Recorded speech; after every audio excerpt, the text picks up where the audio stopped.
Hey there, my name is Kelly Dell with Off the Beaded Path. I have a studio location in Forest City, North Carolina, and I have a website called offthebeadedpathbeadstore.com. I am so excited you've joined me today because today we are going to talk all things square stitch, okay? It is a neat stitch to do. If you remember, a few weeks ago, I actually did a project with the fall mix using square stitch, and I'll link that below the video in the description, so that way if you did not see it, you can check that out. But I did that with a mix where there was no pattern. Today, we're going to be following a set pattern. So number one, I'm going to teach you how to read the pattern. Number two, I'm going to tell you the things that you need to know specifically when following the pattern. And number three, I'm going to show you how to make decreases on each end of the piece. So that way, if you want to make this into a bracelet and maybe you don't have the necessary ends, you can do that as well. Now, this stitch will help you to be able to make the hat band that I've did last week's in my video. And so that way, if you do not have a big loom that you can do that hat band on, or it's just not in your budget, you can do the hat band using this particular stitch. So I'm going to be showing you a bracelet today, but it's the same exact width as the hat band from last week. So that way it'll show you how to get started, show you what you need, show you how to use thread, all of that good stuff. So let's go ahead and talk about what you're going to need. For the pattern that I'm going to be showing in today's video, you are going to need 5 colors of a size 11 seed bead.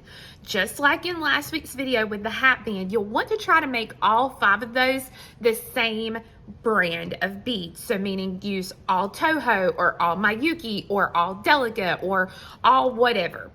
You don't want to really mix and match just because it'll make it a little wavy on the ends of your piece, or on the outer edges, I should say. On my pattern, just like last week, because I'm using the same colors, there was one color that I did not have in a Toho, so I used a Miyuki, and I really couldn't tell a huge difference in the hat band, but doing the square stitch, I can tell a big difference.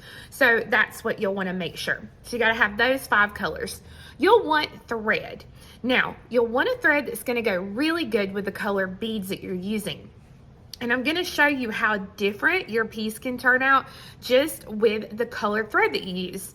Over the weekend, I stitched a sample of this up and I used a gray thread.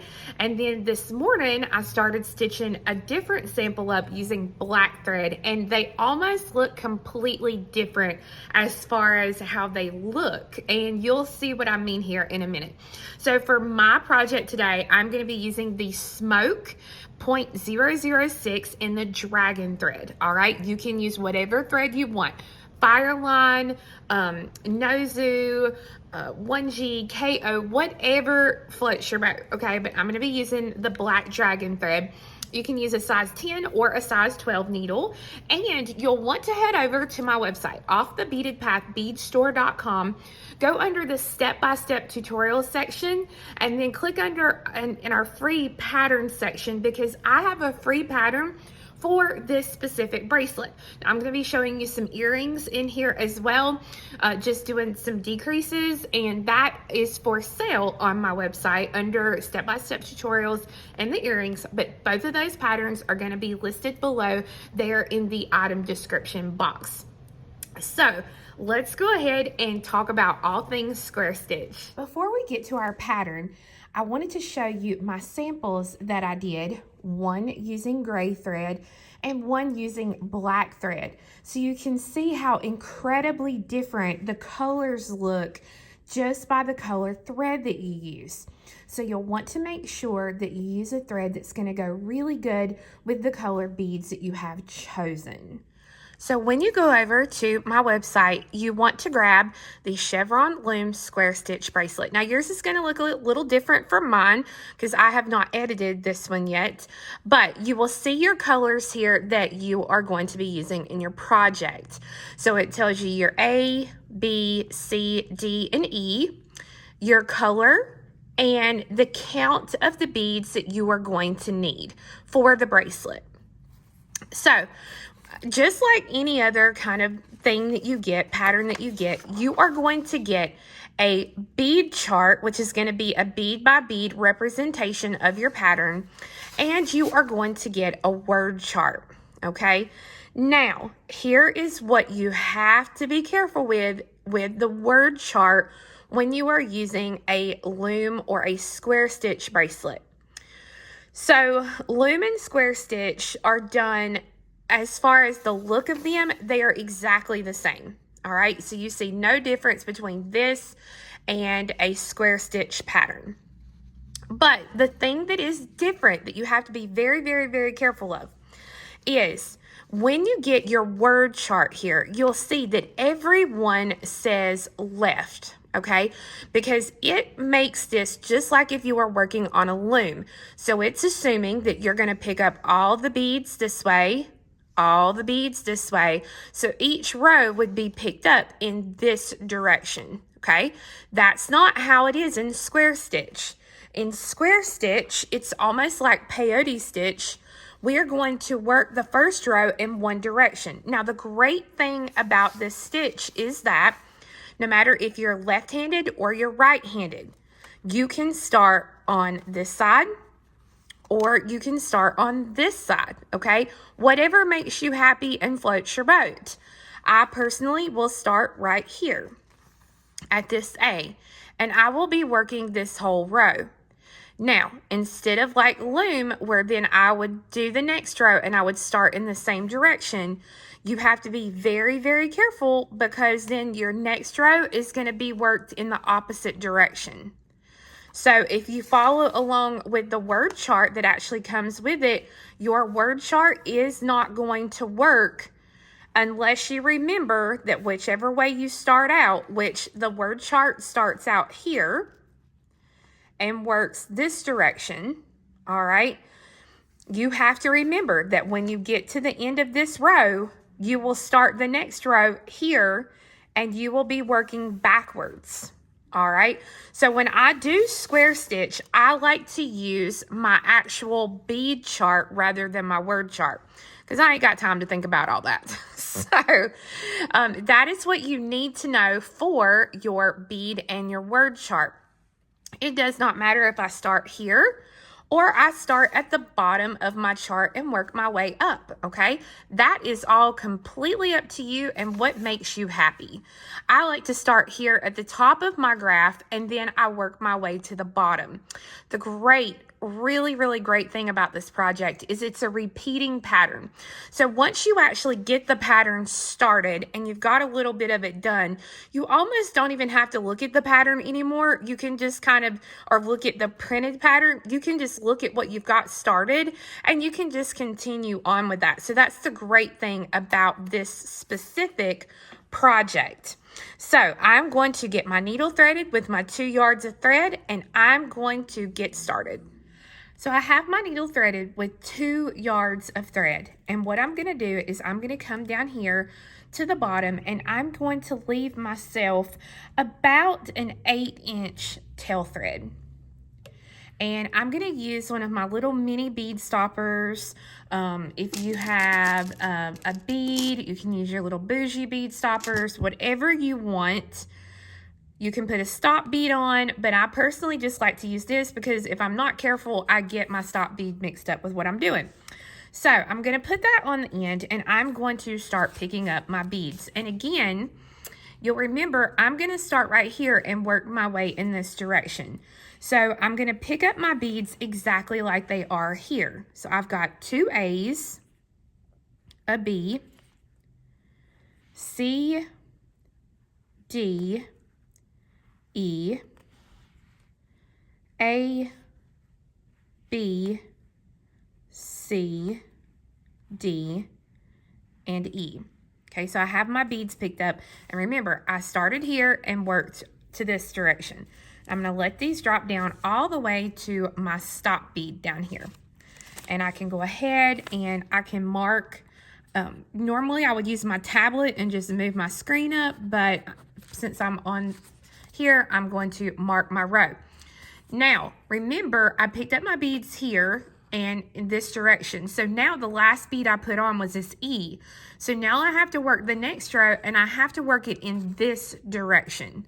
So my first bead I'm going to pick up is going to be an A.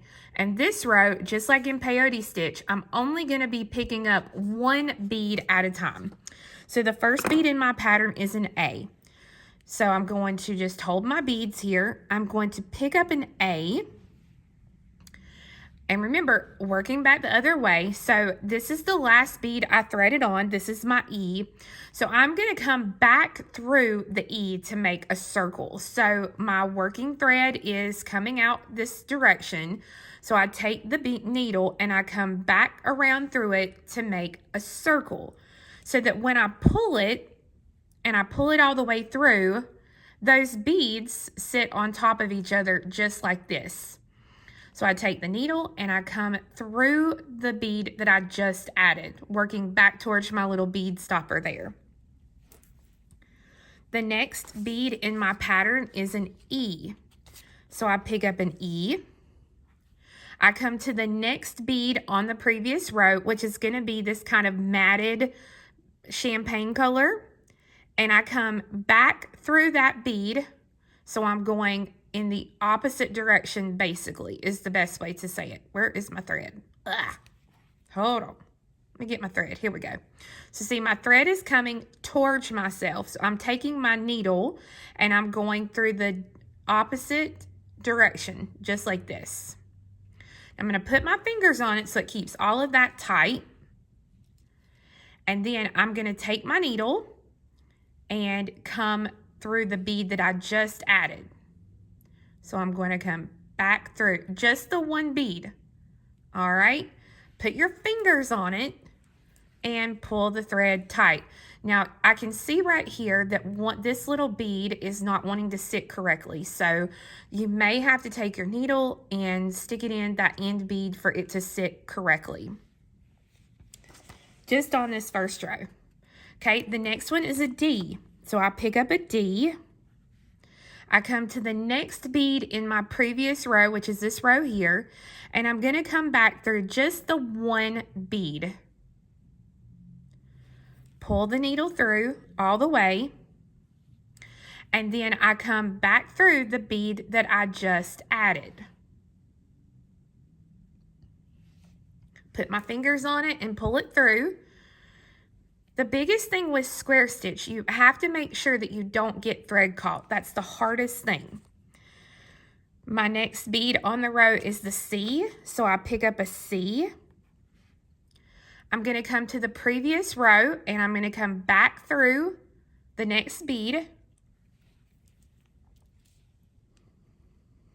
Pull it through and then come through the bead that I just added. Again, I'm going to put my fingers on it. I want to make sure that I do not get the thread wrapped around or caught or anything like that. And you can see how those are lining up. The next bead in my pattern is a B bead. So I come to the next bead of the previous row, and again, I go back through the bead. I'm making circles, or I guess you could say squares, for square stitch. And now I'm going to take my needle and I come through the bead that I just added. And again, it's important, keep your finger on the bead. That'll help it to stay tight. And then each time you pull through straight down the way that the thread is coming out of the bead, or straight up if it's coming out upwards. Okay, my next one is an A, so I pick up an A. I come to the next bead on the previous row and I go up through that bead. Pull it all the way through and through the bead that you just added. And I'm not going to put my finger on it just so you can see there what happens once I pull this through. And it looks just like this. So I'm going to continue picking up my beads until I get to the end of my row. So as you can see, I now have the row complete. And what I'm going to go ahead and do is I'm going to take my little stop bead. I'm going to go ahead and take that off. Just like that. so that my first row is complete. Now, if your first row is a little wonky, it's okay. Don't stress about it. They will straighten up. So you can see here, I just finished this row and I worked this direction. So for the next row, I'm going to be working in the opposite direction. So again, I'll go ahead and mark off the row just like this. And now I'm ready to start here. And so I pick up a bead, and this row is worked exactly the same. It's just instead of working down, now we're working up. So it's a very, very reminiscent of peyote stitch. So we pick up a bead, I come back through the bead from the previous round or the previous row. So I come back around through it to make a circle. And then I come up through the bead that I just added. So instead of going down through, this time we go up through. And again, hold on to it there. The next row or the next bead is a C. So I pick up the C. I come to the next bead on the previous row, and then I come through that bead. And remember, this row, I'm coming down through the bead. And if you're a tight stitcher like me, you might have a little bit of a hard time wiggling through there. So you come through the bead. Make sure that thread doesn't get caught there. And then I come through the bead that I just added. The next one for my row is a D. So I pick up the D. I come to the previous row, to the next bead, and I go through that bead to make a circle.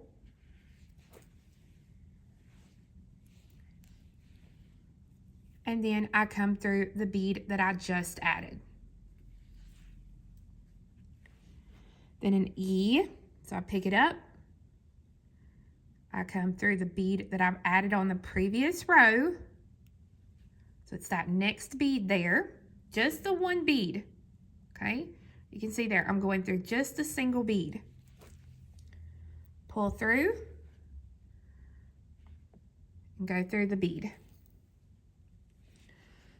Now an A, come to the next bead on the previous row here, and I come through that bead. And then through the bead that I just added. So as you can see, I'm going to continue with this row. Now, if you notice that your first row is getting a little loose, you can grab a hold here at the end and pull, and that's going to help to tighten that up for that first row. So my row is complete, and I'm ready to mark it off. Now, if something happens and you have to take out, like you make a mistake and you have to take a row out, always pay attention to the previous row or the last row you finished and see what beads you added for that row. So that way I can look back and I can find a B on the end. So I had a B on the end here and here. And then I can just kind of look at my pattern and make sure that number one, my pattern looks correct by what I have here. But number two, I can be able to find where I need to be if I made a mistake. So you can see here, I worked this row in this direction. So my next row is going to be worked in this direction. So I'll go ahead and I will get rid of that. And then I will just continue to work my rows in the square stitch until I have the complete amount of rows that I need. So the biggest thing is make sure you're picking up your rows in the correct way. So that way when you look at your pattern, it should look just like what you have started here on your piece. So as I was doing my pattern, I knew I wanted to show you guys how to decrease in case you did not have a slide clasp or anything like that if you're going to make this into a bracelet, which I hope you are. So this row here is the exact same first row that we had on the other pattern that I did for you. Now what I did was I went ahead and graphed this out for you so you won't have to use your noggin to figure it out. So what I'm gonna do is I put a line here because this is where I'll start. This is the widest part of my square stitch. So that's what we did. So if you look here, once you get the length to your bracelet, then you will see here that I have it exactly like this here, and I've worked my whole pattern. So what I'm going to do is I'm going to start right here, and I'm going to start doing a decrease so that I can either bring it down to 3 beads, 1 bead, whatever I want. Now, the thing is, this is going to take up some extra room, and I will tell you exactly how much room that is going to take up here as we work this start in our decrease. So you can see here, I have the thread here on the end. This is why I told you to leave extra thread. But you can see here that I'm not supposed to be coming out of this very end bead. I need to be coming out either here or here so that I can start to add my beads. So that's what I'm actually going to do. I'm going to come through the previous row. So I'm going to go through all the beads here of the previous row. If I can get through there. I'm using a size 10 needle for this. And as you work it, it's going to be getting, there we go, a little tight. So what I'm going to do is I'm going to bring it through the first row again, all the way, not all the way, you can see there, I'm less 1 bead.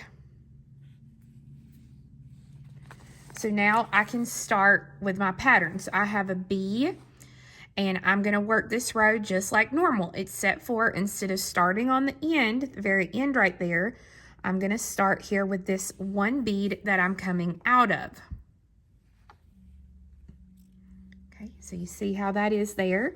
And then the same thing, I'm just using this previous row. I just won't have a bead in the very beginning, and I won't add a bead at the very end.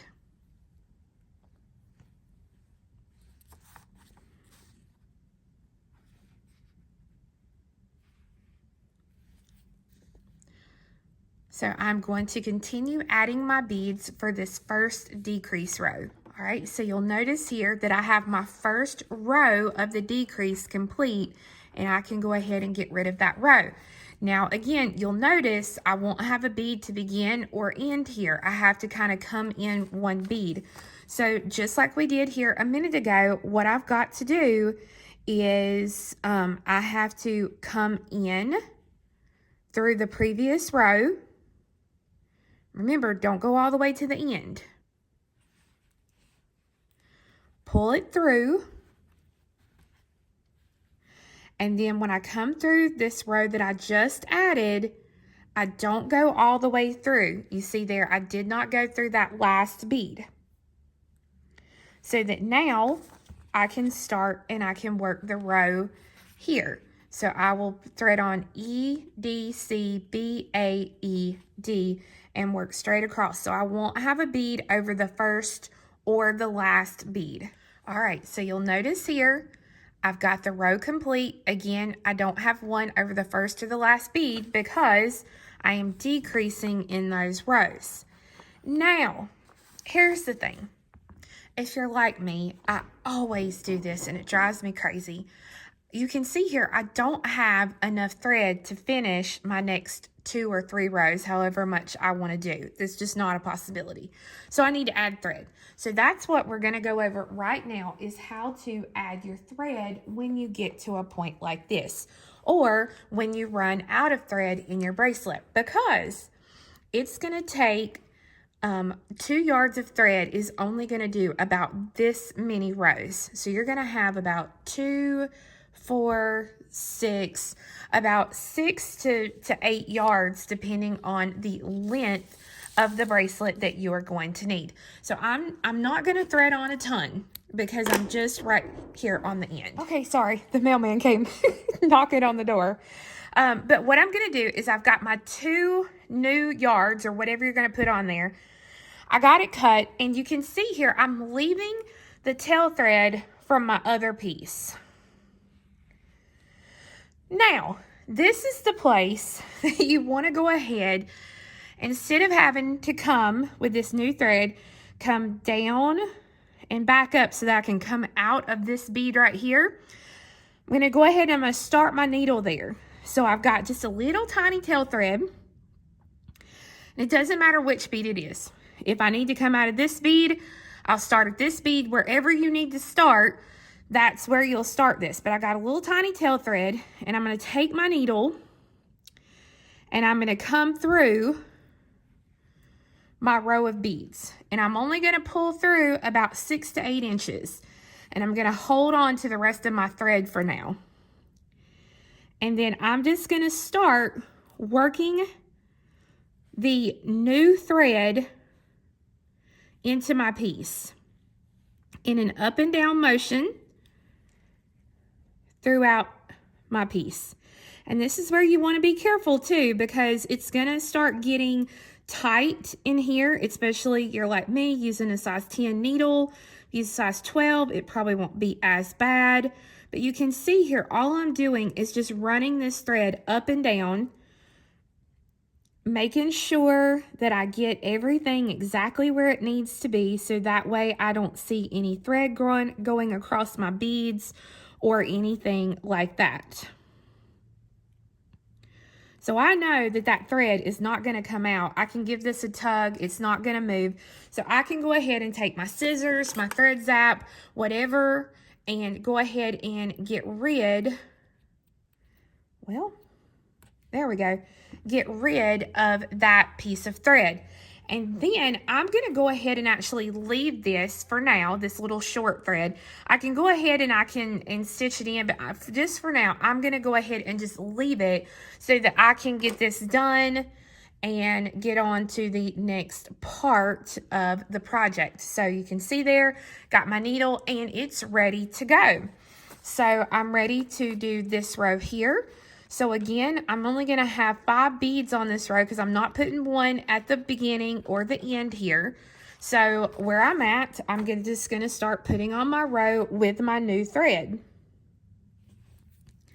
That's the great thing about being able to just add your thread, because you really don't want to put knots with this thread anywhere, because anywhere that you knot the thread in this project, just like on your loom, you are going to see that knot. So you really don't want to have knots if you don't have to. So you just want to work through and work your row. Okay, so that's 3 beads, 4 beads, and finally 5 beads.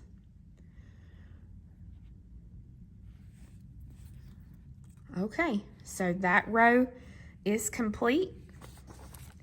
Now I'm ready to do this row here. So again, I'm going to come through the previous row.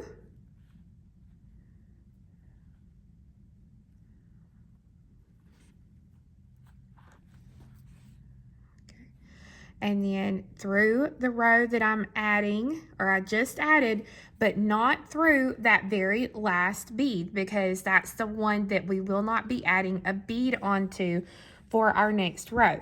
So now this row is only a 3 bead row. So I go 1, 2,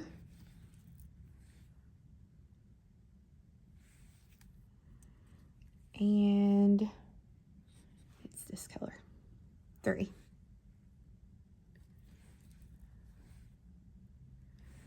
Okay, so you can see there now I have a 3 bead row, and I can go down to a 1 bead row if I want to. So I could add my clasp here with this 3 bead row, or I could drop down and I could do my single bead. And I actually think I'm gonna leave this as a 3 bead row. I think I'll be happier with it for the clasp portion of my piece. So you can see here, let me grab my, all right. So from my little first decrease row here, this is going to put me, first decrease row is right here. All right. So just a little over a 1/4 of an inch, almost a 1/2 inch is what that's going to add to the length of your piece there. So almost a 1/2 inch is what it's going to add to your length. So you want to be careful and be mindful of this. So what this means to you is this pattern itself is going to be, I believe, let me just double check on it really quick here for you. I'm going to tell you the complete length that your pattern itself will make.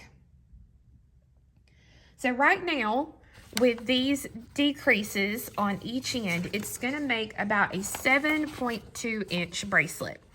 So what you want to do is you want to kind of decide how long you want your piece, and if you don't need it 7.2 inches, which many of you are not going to need that, you'll pretty much want to kind of decide at what point you need to start decreasing. So let's say I finish this row right here, and I decide that after this row is where I need to start decreasing. I don't have to follow this down here, because what I can do is I can use my ink pen or a Sharpie or whatever you have. And so I know that I'm going to be, for my first row of decrease, I need to get rid of these 2 beads here. For the next row of decrease, I know that I need to get rid of 2 beads on each end. So here and here. Third row of decrease, I need to get rid of 1, 2, 3, and 1, 2, 3. The next row is 4. So 1, 2, 3, and 4. And over here, 1, 2, 3, and 4. So this will leave me with a 3 bead row here, or if I want to continue, I can have my 1 bead row. So you can see there how I can take it to any point in my pattern and figure out where that decrease there needs to be for me to have the same decrease on the beginning and the end. So you can see right there that right there would be my row. So I don't have to go all the way to the end if I don't need to. So once I've got that decrease ready to go, then I am ready to put on my clasp. So you can use 15s for this, you can use 11s for this, pretty much whatever you want to, but I'm going to pick up 5 11s, my clasp, and then I'm going to come back through those 3 beads again there on the base, just like that. And then I'll go ahead and reinforce this several times and get rid of this thread just like I did my other threads. Okay, so I'll go through the 5, through the clasp, and then through the 3 again. And again, I will do this to reinforce it several times and then stitch through and get rid of this thread. Once you have both ends decreased and your clasp, then it's complete. But let me caution you. The day that I was working on this, my son had the flu. So I was back and forth between him. I was kind of tired that day, did not pay a whole lot of attention. The front side looks great.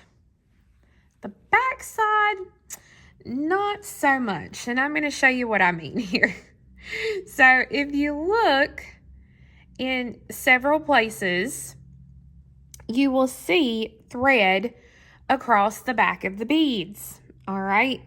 This is from where, when I would go through a bead, instead of going through just 1, I would go through 2. And it was just because I was trying to rush, start, stop, all that kind of stuff. So you want to make sure that you take your time, you're not tired, you're not trying to do a million things, so that you will not see these threads, because I just got lucky and all of those are on one side of my piece. All right, so they're not on this side, just the one side. So when I wear it, I can wear it on this side and nobody will know. But that is a big thing, to make sure that you pay attention, that you're only going through 1 bead and you're not getting a hurry and go through 2 beads to finish off your piece.